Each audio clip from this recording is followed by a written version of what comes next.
Pemirsa, kasus pembunuhan terhadap Vina dan Eki yang terjadi 2016 lalu kembali mencuat. Kedua korban dianiaya oleh 11 orang pelaku dan ditinggalkan di jembatan Kepongpongan agar terlihat seolah ini kecelakaan.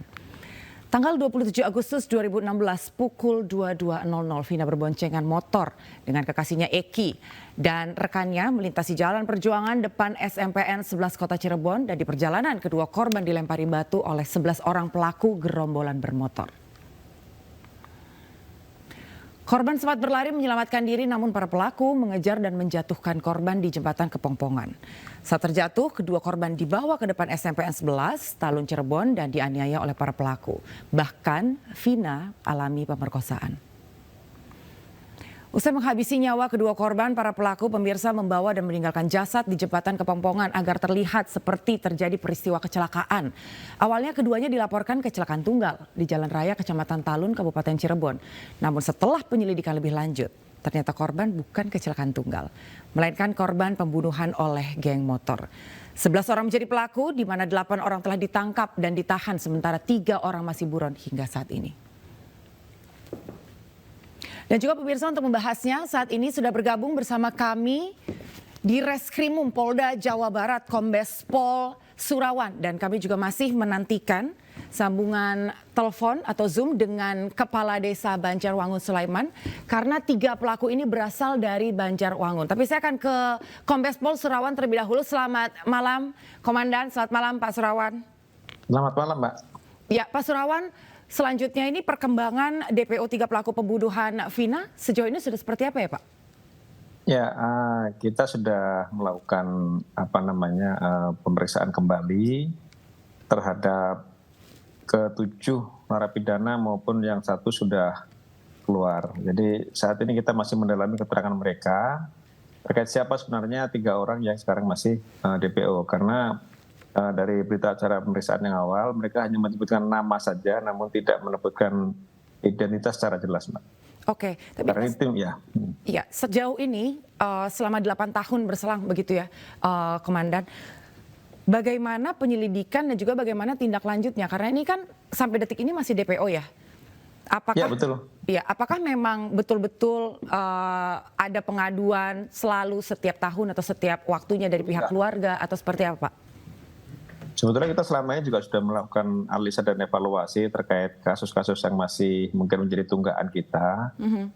Kita juga sempat melakukan analisa terhadap kasus ini dan juga sudah melakukan penyelidikan terhadap kasus ini. Namun kita memang menemui kendala, ya itu satu hal yang normal dalam penyidikan ataupun kita mencari pelaku tindak pidana.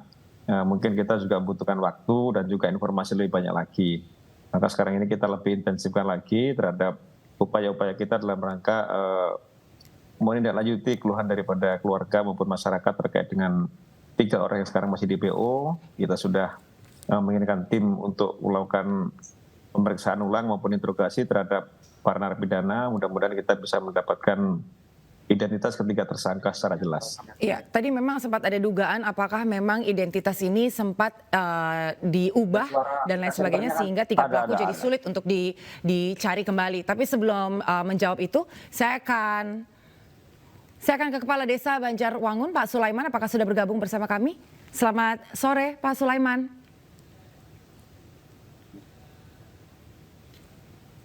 Selamat malam, Pak. Sore, halo, sore. Baik, Pak Sulaiman, bahwa informasi 3 DPO ini memang berasal dari desa Bapak. Apakah ada informasi terkait dari 3 orang ini, Bapak? Ya, sementara ini belum ada informasi.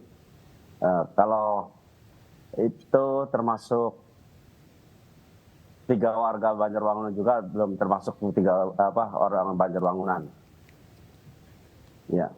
Oke, berarti sampai detik ini belum ada informasi apapun, dan bahwa belum. Ya, bahwa 3 orang dari desa Bapak ini memang adalah DPO dari peristiwa 8 tahun yang lalu. Sebelumnya apakah memang sudah ada pengaduan atau informasi yang diterima oleh Bapak beberapa tahun yang lalu? Belum ada. Atau keluarga? Kebetulan kami menjabat kepala desa itu baru 2,5 tahun berjalan dari tahun 2022. Itu kasusnya rupanya itu 8 tahun yang lalu. Oke, Baik, Pak Surawan bisa di Ya. follow up kembali berarti Pak, tadi ada informasi atau dugaan begitu ya bahwa identitas atau keberadaan dari 3 DPO ini ada kemungkinan sudah dirubah sehingga nyaru begitu Pak untuk ditangkap. Ada juga dugaan kemungkinan pergi ke luar negeri dan lain sebagainya. Ada tanggapan Pak Surawan? Ya, dugaan-dugaan seperti itu boleh-boleh saja, namun kami dari pihak penyidik tentu akan mendalami setiap informasi yang kami terima, baik itu dari narapidana maupun dari masyarakat. Dan kita juga tentu berharap masyarakat yang memang pernah barangkali mendengar atau mengetahui ataupun melihat ciri-ciri sebagaimana yang sudah disebutkan dalam daftar pencarian orang supaya memberikan informasi kepada kami. Intinya kecil apapun informasi yang kami dapat dari masyarakat maupun pihak keluarga kami akan dalami untuk menelusuri keberadaan para DPO ini, Mbak. Apakah ada penyidikan lebih lanjut atau meminta keterangan dari 8 orang yang lain, Bapak? Ya, itu pasti, Pak. Karena mereka yang tahu persis, karena dalam peristiwa ini tidak ada saksi lain kecuali para pelaku semua itu adalah mereka pelaku dan juga saksi di antara mereka sendiri. Jadi kita tentu akan mendalami ke-8 ke-7 narapidana maupun 1 ex-napi yang sekarang sudah keluar. Kita lakukan interogasi ulang dan kita melakukan pendalaman keterangan mereka lagi. Kalau dari Pak Sulaiman sendiri, apakah ada tanggapan Bapak bahwa 3 pelaku ini memang belum pernah ditemui sama sekali oleh Pak Sulaiman, tapi semenjak film ini viral, kasus ini dibuka kembali, kemudian apakah keluarga ada yang mendatangi Bapak atau mungkin dari warga sekitar begitu? Ada informasi lain mungkin yang Bapak terima? Mungkin dari informasi dari kepolisian yang datang ke kantor desa, termasuk dengan Kapolres, dengan dari pihak Polsek Mundu dan Babinsa Babinkam, semua bergerak dengan rilisan yang kemarin tiga warga yang diduga itu masih diduga warga desa Banjarwangunan. Oke, baik. Nanti kita juga pasti akan menunggu bagaimana informasi yang lebih lanjut Pak Surawan terkait dengan motif. Apakah sejauh ini sudah ada motif yang diterima oleh pihak kepolisian? Mengapa 11 pelaku ini melakukan pembunuhan secara brutal terhadap Vina dan juga Eki? Sebetulnya kalau dari motif sendiri terhadap para korban itu belum kita temukan, Mbak. Jadi memang mereka sesama geng motor saling berkonflik. Nah kebetulan karena 2 orang korban ini melewati, mereka sedang duduk-duduk, kemudian mereka melakukan penyerangan terhadap 2 korban ini, Mbak. Jadi itu spontan malam itu terjadi. Pelemparan pada para korban, kemudian lakukan penganiayaan sampai dengan korban meninggal dunia. Jadi untuk motif sendiri kita belum bisa menemukan khusus aksi mereka terhadap para korban ini. Dan juga 3 DPO ini kan berupa inisial ya Pak ya, sejauh ini kalau informasi yang kami dapatkan. Apakah karena inisial itu yang menyulitkan pihak kepolisian untuk mencari tahu keberadaan betul, mereka? Mbak.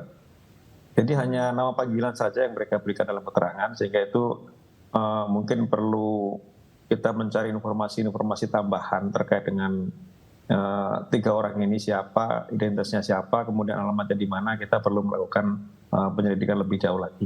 Tapi bukankah 3 orang ini bermain dan juga bergaul dengan 8 orang yang sudah sudah ditangkap oleh kepolisian, Pak? Tidak bisa mendapatkan informasi dari 8 orang ini? Ya, betul Mbak. Mereka memang sering bermain dengan mereka, tapi mereka hanya menyebutkan nama saja, tidak menyebutkan secara jelas orang dari mana, kemudian asalnya dari mana, identitas lengkapnya siapa, mereka belum menyebutkan secara jelas itu. Oke, berarti sejauh ini informasi yang didapatkan dari 8 orang memang masih berupa nama panggilan, bukan dengan identitas lengkapnya. Iya. Oke, untuk langkah lanjutannya berarti ke depannya apa Pak? Tentu kita akan melakukan penyidikan lebih intensif lagi. Kita sudah membuat tim maupun mengirimkan anggota kita ke Cirebon untuk mendalami informasi-informasi terkait dengan ketiga orang ini. Nama-nama yang mereka sebutkan juga kami cari beberapa alternatif mana yang sesuai dengan mereka sebutkan. Kita juga terus mendalami keterangan mereka. Saat ini kita sudah melakukan pemeriksaan mereka juga di lapas terkait dengan para napi. Mudah-mudahan mereka bisa memberikan keterangan secara kooperatif. Apakah ada kerjasama dan juga koordinasi dan juga berkolaborasi dengan polda-polda lain dan juga dengan pihak imigrasi begitu Bapak? Tentu kita masih melokalisir informasi di sekitar Cirebon dulu. Kita membentuk tim gabungan antara Polda, kemudian juga Polresta Cirebon, Polres Cirebon, kita memiliki tim gabungan di sana untuk melakukan penyidikan. Ya, kita yakin pelaku juga keberadaan pasti akan kita bisa dapatkan. Oke, mohon maaf nih Pak, bahwa sebelumnya peristiwa ini kan sebetulnya sudah lama terjadi, tapi akhirnya viral ketika film itu mencuat di bioskop. Dan baru pihak kepolisian kembali mengulik lagi gitu. Selama ini kemana Pak? Selama ini kita memang sudah melakukan seperti disampaikan bahwa kita minimnya informasi dari para pelaku ini Mbak, karena tidak ada saksi lain kecuali mereka sendiri, sehingga nama-nama ini sulit untuk kita dapatkan identitasnya secara pasti. Tapi dalam hal itu apakah pihak keluarga selalu menghubungi pihak kepolisian Pak? Selama ini mungkin mereka sudah berkoordinasi dengan Polresta Cirebon untuk bagaimana menanyakan perkembangan kasus ini. Karena dari korban juga kan itu merupakan putra dari anggota kami di sana, sehingga tentu dari orang tua juga sebagai anggota Polri pasti akan menanyakan perkembangan kasus ini ke Polresta Cirebon. Oke, baik untuk Pak Sulaiman sendiri bahwa pada akhirnya informasi ini viral dan 3 DPO ini berasal dari desa Bapak. Apakah ada kerjasama juga dengan warga setempat Bapak untuk mengetahui atau untuk mencari tahu keberadaan 3 DPO ini dan akhirnya akan diserahkan ke pihak kepolisian, atau apa langkah dari Pak Sulaiman sendiri dan juga warga setempat Pak? Ya, di samping kami juga di RT RW diinformasikan ketua RT dan RW, dan kami juga masyarakat yang mengimbau kepada rintisan yang kemarin 3 orang itu, termasuk ya ke masyarakat dan tokoh masyarakat Banjarwangunan. Kebetulan kami juga di RT kami juga banyak ketua RT 4 sampai 46 dengan RW 9, maka informasi itu digali dari RT RW, barangkali nanti apakah benar itu warga kita kan gitu Pak. Oke, dari pihak keluarga korban sendiri sudah sempat bertemu Pak Sulaiman? Belum pernah Ketemu ya? Belum pernah ada. Iya. Oke, berarti sejauh ini masih berkoordinasi dengan RT RW setempat dan juga dengan masyarakat setempat. Pernah berkomunikasi dengan keluarga dari 3 pelaku? Ya, enggak ada, belum pernah ada, karena ini kan masih termasuk masih terduga juga, termasuk nggak pasti orang Banjarwangunan kan gitu. Okay. Karena ini namanya juga kemarin juga tercatat ke desa Banjarwangunan juga. Kemarin dari kepolisian juga sudah langsung terjun ke masyarakat. Inisial ini nama-nama ini, tapi pas dikonfirmasi itu bukan juga. Baik, Pak Surawan, langkah lanjutannya akan menyisir wilayah atau daerah mana dulu, Pak? Kita masih menyisir daerah sekitar Cirebon, Pak, untuk mengetahui keberadaan para DPO ini. Dan nantinya ketika memang berhasil ditangkap, kira-kira pasal apa yang dikenakan bagi 3 DPO ini, Bapak? Nanti kita lihat hasil pemeriksaan mereka. Sebelum kita menerapkan pasal, tentu kita melihat peristiwa ini secara utuh dulu. Apa yang mereka lakukan, kemudian peran mereka seperti apa, nanti akan ketahuan setelah kita lakukan pemeriksaan terhadap para tersangka nantinya. Dan ada juga informasi Bapak terkait dengan sosok ayah dari Eki yang menjadi sorotan. Apakah ada informasi terkait itu Bapak? Karena informasinya bahwa sosok dari ayah Eki itu merupakan sosok dari anggota kepolisian. Apakah sempat ada berkoordinasi dan juga berkomunikasi? Ya. Untuk yang ayah korban Mbak, yang anggota Polri. Jadi selama ini kita baru mendapatkan informasi bahwa yang korban adalah putra anggota Polri. Untuk para tersangka kita belum mendapatkan informasi ke arah sana. Kita harus temukan dulu para DPO ini sehingga nanti kita bisa temukan latar belakangnya nantinya. Oke, baik. Terima kasih Pak Surawan dan juga Pak Sulaiman untuk waktunya. Mudah-mudahan ini bisa cepat ditangani karena bagaimanapun juga pihak keluarga masih menuntut dan masih menunggu keadilan. Selamat malam.